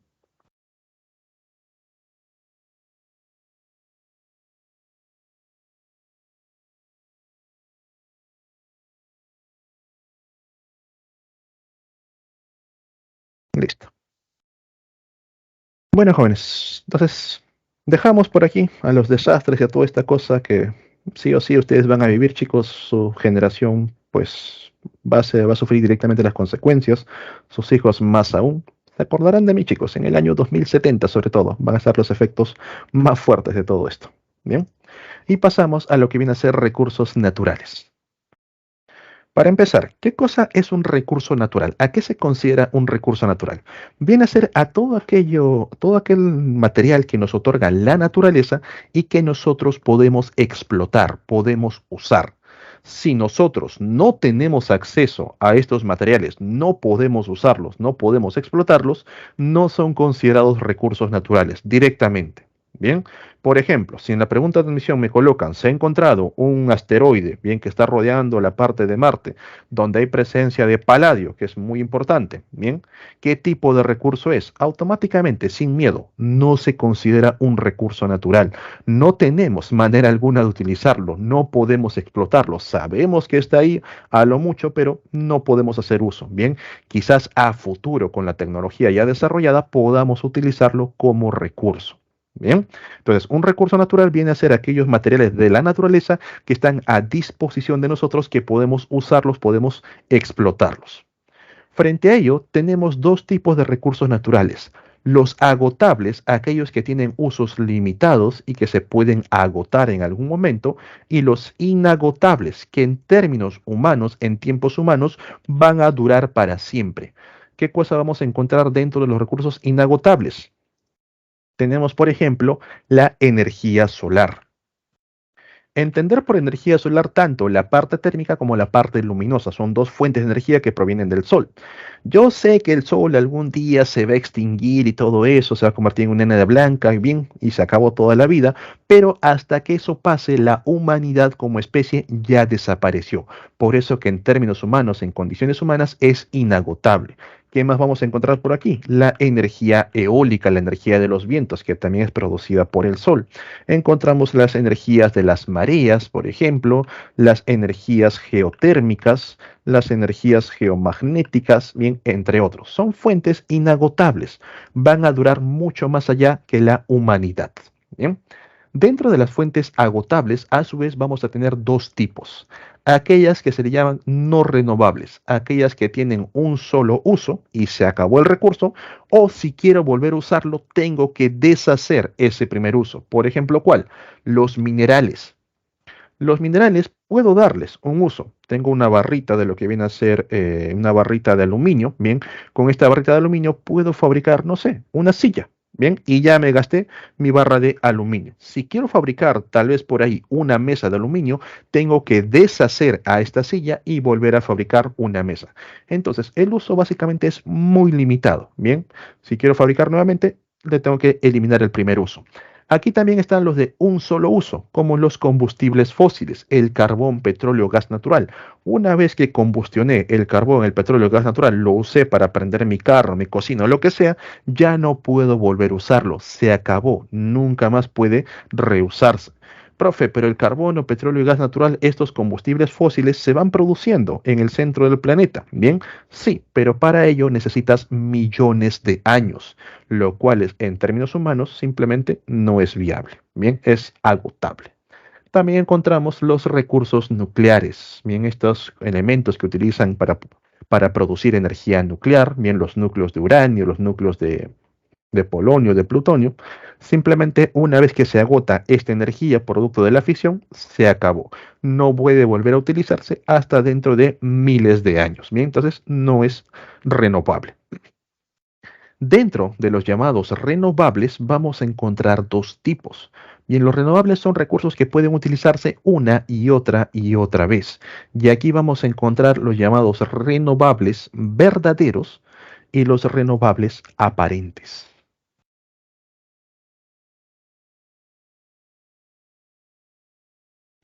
¿Cuál es cuál? Los renovables verdaderos son aquellos recursos que pueden aumentar con el paso del tiempo, tales como la flora y la fauna. Bien, estos son recursos renovables verdaderos. Los puedo usar una y otra vez y también puedo aumentar esta disposición de recurso. Los aparentes son aquellos recursos que también los puedo utilizar una y otra vez siempre y cuando los use de manera correcta, tales como el suelo, bien, tales como el agua que utilizo para mis cultivos, que utilizo para mis animales. Mientras yo use adecuadamente estos dos recursos, van a ser renovables. Una y otra vez los puedo usar bien de manera constante. Pero si por ahí le doy un mal uso, contamino los suelos, contamino el agua, simplemente el recurso ya no puede volver a ser utilizado. Por eso es aparente. Bien, es un renovable aparente. ¿Ok? ¿Queda claro esta parte, jóvenes? ¿Tienen alguna duda con algún tipo de recurso?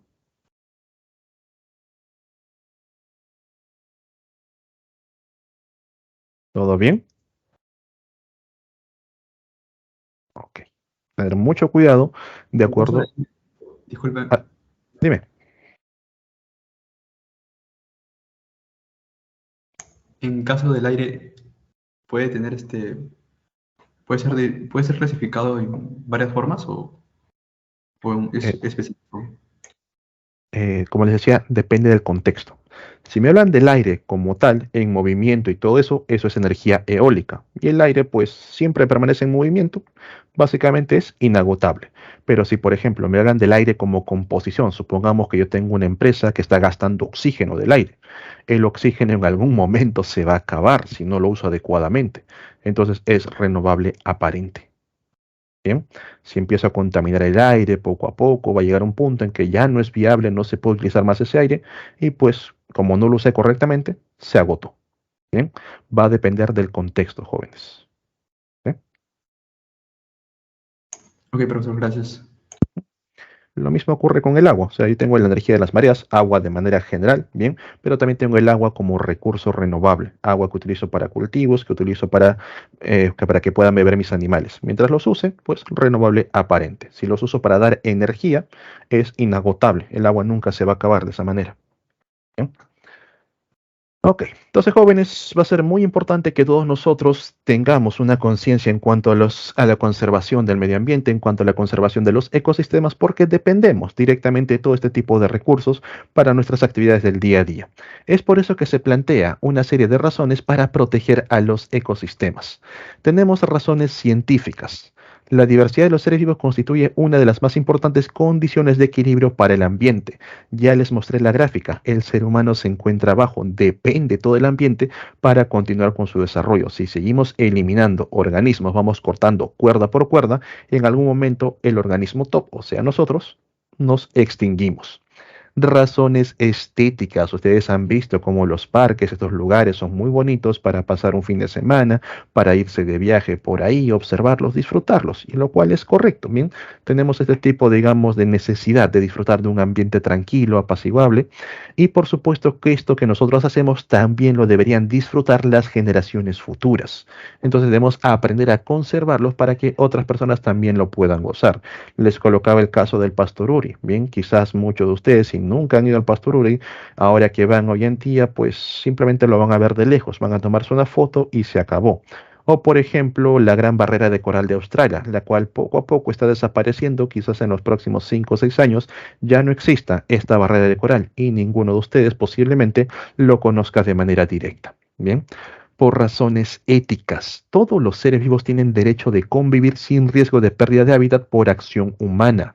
El ser humano no es más que el resto de los seres vivos, estamos al mismo nivel y por lo tanto todos debemos aprender a convivir, a respetar nuestros espacios para un desarrollo adecuado. Las razones económicas, ni qué decir. Muchas especies bien son aprovechadas en diversas economías. Por ejemplo, lo que viene a ser la economía pesquera, la extracción de peces es necesario para que se mantenga este flujo de alimentos. La economía maderera. Miren a su alrededor, gran cantidad de muebles están fabricados, están hechos de madera o directamente los papeles. ¿Bien? La industria ganadera, entre otras. Destruir los ecosistemas puede afectar directamente a estas economías y generar una reacción en cadena que finalmente te afecta a ti. ¿Bien? Las industrias médicas, esto es muy importante. La gran mayoría de los fármacos provienen de seres vivos. Es más económico que producirlas sintéticamente. Muchos de los fármacos que ustedes consumen directamente se extraen de las plantas. Ustedes, profe, pero yo consumo pastillas, consumo gel, eso no sale de la planta. Bueno, no directamente, pero los principios activos, por ejemplo, provienen de las resinas de algunas plantas, de los venenos de algunos animales, los cuales ya luego van al laboratorio, les dan unas pequeñas conversiones y te lo venden empaquetadito, listo para el consumo humano. Sería muy distinto, sería mucho más costoso fabricarlo desde cero, tratar de sintetizar una proteína desde cero para que tú puedas recién acceder a este tipo de fármaco, lo que haría que el costo sea mucho mayor. De manera personal, jóvenes, les cuento una experiencia que ocurrió aquí en la selva, si no me equivoco, de San Martín, donde un grupo de biólogos bien fue a extraer muestras de unas plantas y era una especie única de un árbol, ¿bien? Al igual que nosotros, quien somos de la misma especie, existen diferencias entre una y otra persona. Lo mismo ocurre con las plantas y los animales. Entonces, estas plantas presentaban pequeñas diferencias moleculares. Encontraron que una de ellas tenía la capacidad de fabricar un compuesto que cuando las células hepáticas se expusieron a este compuesto, se volvían más resistentes a generar problemas cancerígenos. Entonces, era un compuesto que ayudaba a combatir un cáncer de hígado. Cuando regresaron luego de todos los análisis, bien más de un año, a la zona para poder estudiar a esta planta que tenía este compuesto que el resto no las tenía, se dieron cuenta que ya todo ese bosque había sido talado, que habían puesto nuevos cultivos, perdiéndose esta planta para siempre. Bien, entonces ahí tenemos razones para poder conservar correctamente y usar correctamente los ecosistemas. Muy importante primero estudiar lo que vamos a destruir antes de destruirlo y luego arrepentirnos en el camino. ¿Bien? Frente a todo ello, a nivel de Perú, de manera política, tenemos a las áreas naturales protegidas. Y quien está a la cabeza de las áreas naturales protegidas en el Perú viene a ser el Ministerio del Ambiente, el famoso MINAM. El MINAM existe a partir del año 2008. ¿Quiere decir que antes de 2008 no había áreas naturales protegidas? Sí había, ya existían, solamente que antes del 2008 no estaban a cargo del MINAM, estaban a cargo del Ministerio de Agricultura, el MINAGRI. Por eso, bien adelantando un poquito, que ustedes en algunos decretos legales bien van a encontrar las siglas AG. No es Alan García, es por el Ministerio de Agricultura. En cambio, del 2008 en adelante, acá hasta 2007 todavía, ahí recién vamos a encontrar al MINAM. Bien, por si te preguntan, ¿ok? Antes del MINAM estaba el Ministerio de Agricultura. El Ministerio del Ambiente tiene como objetivos específicos fortalecer la gestión ambiental descentralizada, que no solamente sean los gobiernos de turno, que no solamente sea en la capital o en los gobiernos regionales, sino que de manera más descentralizada se pueda tener en cuenta a los usos que se le va a dar al medio ambiente, asegurando la calidad ambiental. Profe, ¿qué es eso? Lo que vimos por aquí.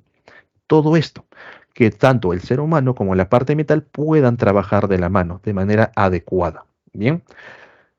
Y también la conservación y aprovechamiento sostenible de la diversidad biológica. Ahora, señores, en los temas científicos, bien de manera personal también les digo, hay muchas personas que son de naturaleza o de tendencias conservacionistas, que es una tendencia no viable de por sí. Estas personas ponen ideas como que el medio ambiente no se debe tocar para nada, que el ser humano tiene que desarrollarse ajeno al resto del ambiente para evitar contaminarlo. Esto no se puede, a la larga no es viable. Entonces se propone que sí, va a haber una conservación de las especies, pero utilizándolas de manera sostenible. Yo voy a utilizar ciertos árboles del bosque, necesito de esa madera, pero a la par estoy sembrando nuevos bosques con esta nueva especie para que ésta se mantenga, pueda ser conservada. A eso se refiere, una conservación y un aprovechamiento sostenible de la diversidad biológica y el patrimonio del país. Bien. El MINAM también tiene como objetivos promover la cultura ambiental. Esos eventos, por ejemplo, hazlo por tu playa, los eventos de limpieza de la playa, los eventos de reciclaje y todos ellos son parte de los proyectos del MINAM, ya que la participación ciudadana es muy importante. De nada sirve colocar una gran cantidad de leyes y que únicamente las empresas lo cumplan si las personas a pie, las personas del día a día, no tienen ni idea de lo que viene a ser una cultura ambiental. Si siguen arrojando basura, si siguen utilizando plásticos sin control, etcétera, etcétera. Bien. Tener también una equidad social en la toma de decisiones para el desarrollo sostenible. De por sí, no solamente yo, por ser, digamos, parte del Estado, puedo decidir lo que se hace con este bosque, lo que pasa con esta laguna, sino que ahí también hay gente que depende de estos ambientes y tienen que ser partícipes en la decisión en conjunto que se va a tomar sobre el futuro de esos recursos. Bien. Por último, pues fortalecer la gestión eficaz y eficiente del MINAM en el marco del Sistema Nacional de Gestión Ambiental. Nosotros, como les mencioné en la clase anterior, formamos parte de las llamadas ODS, los Objetivos de Desarrollo Sostenible, donde Perú también está mostrando los avances que está teniendo día tras día. Creo que el año 2030 es el plazo límite para ver hasta qué punto hemos logrado, si realmente nos estamos desarrollando de manera sostenible. Bien. Entonces, el MINAM está a la cabeza de todo. Cuando nosotros tenemos algún tipo de proyecto en los cuales queremos utilizar el recurso, profe, quiero poner mi chacrita aquí en la sierra, quiero poner mi cultivo de algas aquí en la costa, nosotros para presentar el proyecto al MINAM, primero vamos a pasar por consultorías, ¿bien? Las cuales se encargan de evaluar el proyecto, tenemos aquí titulares del proyecto y por supuesto la sociedad civil, el conjunto de personas que va a realizar el proyecto. Todo esto pasa a un estudio de impacto ambiental. Pasamos por las EFAs, las cuales van a llevar el proyecto a los organismos competentes, por ejemplo, ANA, la Autoridad Nacional del Agua. Si yo tengo que desviar un río para que puedan nutrir mis cultivos y luego el agua regresa al río, bien, ANA tiene que asegurarse de que yo estoy utilizando el agua en ciertas condiciones y el agua que regreso al ambiente tiene que mantener esas condiciones. No puede ser un agua rica en nutrientes, no puede ser un agua contaminada, bien, porque todo eso puede alterar río abajo a otros cultivos, a otras poblaciones, bien. Luego también tenemos a CERNAM. ¿Y quién viene a ser el CERNAM? El Servicio Nacional de Áreas Naturales Protegidas por el Estado. El CERNAM también va a evaluar que el área que tú estás tomando no pertenezca a un área intangible, un área donde no puedes aprovechar los recursos porque hay organismos, hay seres vivos que están en procesos de recuperación. En cambio, si quiero aprovechar los recursos, existen áreas naturales destinadas a este fin, donde yo puedo utilizar los recursos de manera sostenible si mi proyecto pues me certifica de que no voy a generar un impacto sobre el recurso. Finalmente, todo esto permite que el MINAM te genere un permiso para que tú puedas aprovechar los recursos. ¿Bien? Ahora, hablando de CERNAM. Entonces, CERNAM es el Servicio Nacional de Áreas Naturales Protegidas por el Estado. Ustedes muchas veces, quizás cuando han ido de viaje a un lugar turístico, han tenido contacto con personal del CERNAM. Si han visitado la parte del Huascarán, han ido a Machu Picchu, han visitado, por ejemplo, Paracas, la península, todos ellos han pasado por las casetas de CERNAM. En algunos casos se han registrado directamente con su nombre y DNI, en otros casos simplemente entraron, pero eso es porque son parte de un tour. Y al momento que contrataron el tour, ahí les anotan el nombre y el DNI y luego ese papel lo envían a CERNAM para ver quiénes son las personas que están visitando estas áreas naturales protegidas. Bien. CERNAM también tiene a su disposición el catálogo de las áreas naturales protegidas a cargo del SINAMPE, el Sistema Nacional de Áreas Naturales Protegidas por el Perú. ¿Y esto para qué sirve? Por ejemplo, yo tengo un área natural donde encuentro plantas y animales que están en peligro de extinción. Entonces es muy importante proteger esta área para que las personas no entren a cazar animales, para que no hagan uso del recurso. Envío el proyecto al CERNAM, el CERNAM lo aprueba, se da cuenta de que sí, es importante conservar esta área y una vez que ha sido aprobado se lo envía al SINAMPE y el SINAMPE lo va a categorizar si va a ser un parque nacional, un santuario nacional, una reserva nacional o cualquiera de las otras áreas naturales protegidas. Bien, entonces el CERNAM es el que está a la cabeza de todas estas de las áreas naturales protegidas, de las ANPs, y el SINAMPE es el que se encarga de catalogar. Bien, tiene el sistema de áreas naturales protegidas. Entonces, estas áreas naturales protegidas pasan por distintas categorías, como por ejemplo los parques nacionales, santuario histórico, reserva nacional. Estos cuatro chicos son los que más preguntas San Marcos. Básicamente en estos cuatro preguntas. Pero aparte tenemos los refugios de vida silvestre, animales que son rescatados, que por ahí estaban en zoológicos o que iban a ser sacados del país antes de regresarlos a su ambiente, pasan por un refugio de vida silvestre, los bosques de protección, que son áreas boscosas, bien donde va a haber plantas, animales de protección, reservas paisajísticas, que son lugares donde quizás haya plantas que no están en peligro, animales que no están en peligro, pero es una zona tan bonita que hay que cuidarlo, como por ejemplo la catarata del Gocta, bien que es muy llamativo. Entonces ahí no pueden haber edificios, no pueden pasar carreteras, es una reserva paisajística. Reservas comunales que van a ser recursos que una comunidad que ya vivía ahí depende de esos recursos y por lo tanto va a quedar únicamente a disposición de la comunidad. No puede venir otra empresa a hacer uso de estos recursos. Bien, los cotos de caza donde se puede cazar, bueno, zonas reservadas, dando un total de áreas naturales protegidas de 75.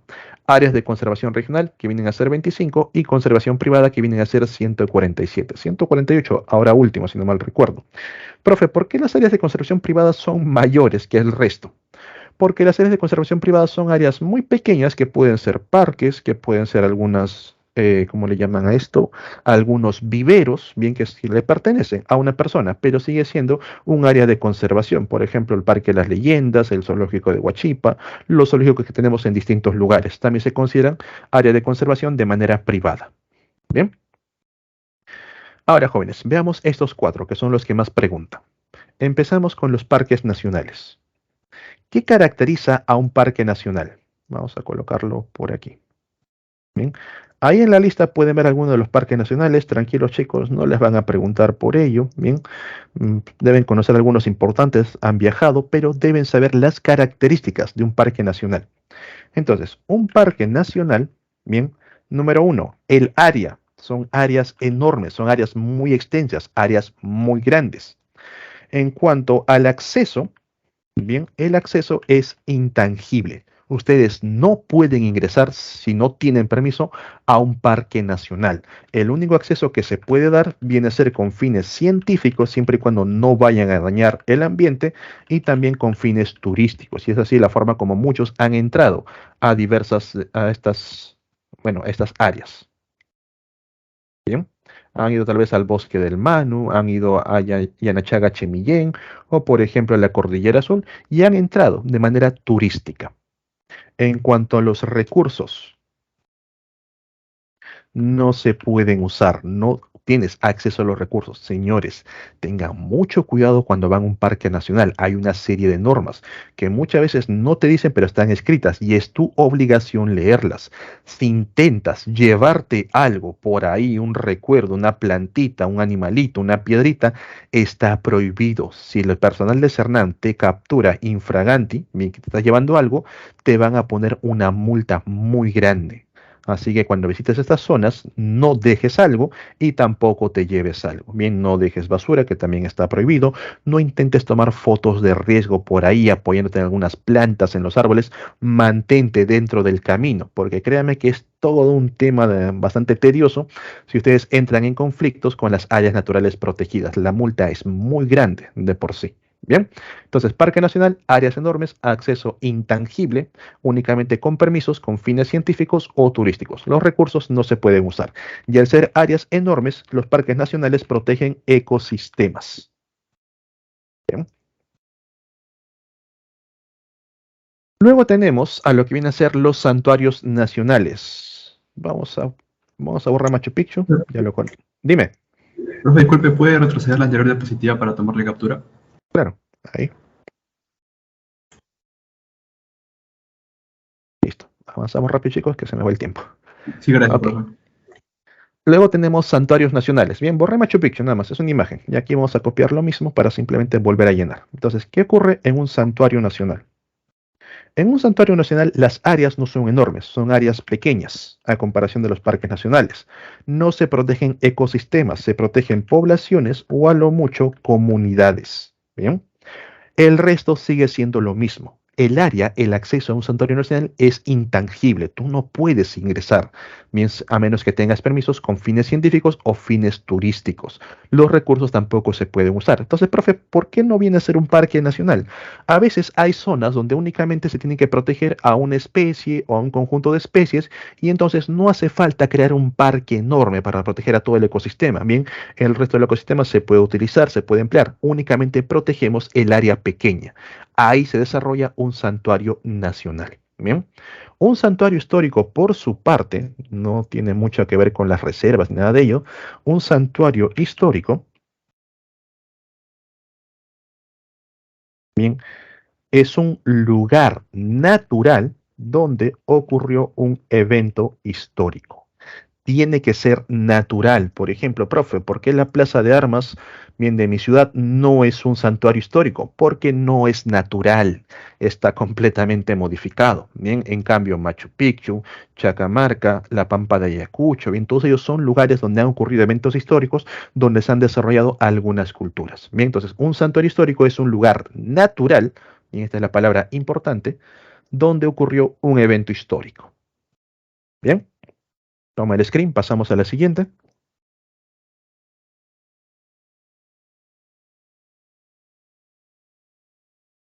Copiar otra vez esto y listo. Y por último tenemos las reservas nacionales. ¿Qué caracteriza a una reserva nacional? Una reserva nacional también son áreas enormes, bien, en los cuales van a protegerse ecosistemas. El acceso es tangible, tú puedes entrar sin ningún problema. Bien, aquí no pasa nada. Muchas veces han entrado a reservas nacionales, como por ejemplo el caso de Paracas, que es una reserva. Los recursos sí se pueden usar, por eso se llaman reservas, pero se pueden usar de manera sostenible. Yo, por ejemplo, quiero extraer ciertos recursos que encuentro en esta región, presento un plan de extracción donde la cantidad de recursos que saco no afecta al recurso, se puede recuperar y pues el Estado me permite, me da los permisos adecuados y aprovecho el recurso. Bien, entonces jóvenes, mucho cuidado entre la diferencia entre un parque nacional, un santuario santuario histórico y la propia reserva nacional. Bien, tomo el screen, pasamos ya a la última parte del tema. Entonces, chicos, aparte de estos cuatro, que son los que más preguntan, pues también mencionar los refugios de vida silvestre, donde los animales se recuperan antes de regresar al ambiente, las reservas paisajísticas, que son muy bonitos, se tienen que preservar, y las reservas comunales que dependen de las comunidades. Son recursos estrictamente hechos para las propias comunidades. Bien, no se olviden, hasta el 2008, Ministerio de Agricultura, y luego en adelante, el MINAM. Bien.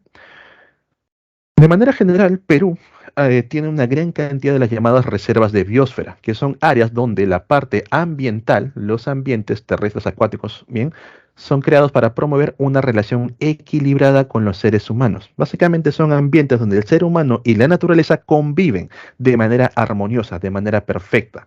Y las reservas de biosfera no es algo que nosotros nos hemos colocado automáticamente, sino que esto te lo designa la UNESCO, bien, esta organización internacional. Entonces, Perú presenta muchas zonas donde los seres humanos, la población convive de manera equilibrada con sus recursos, con el ambiente.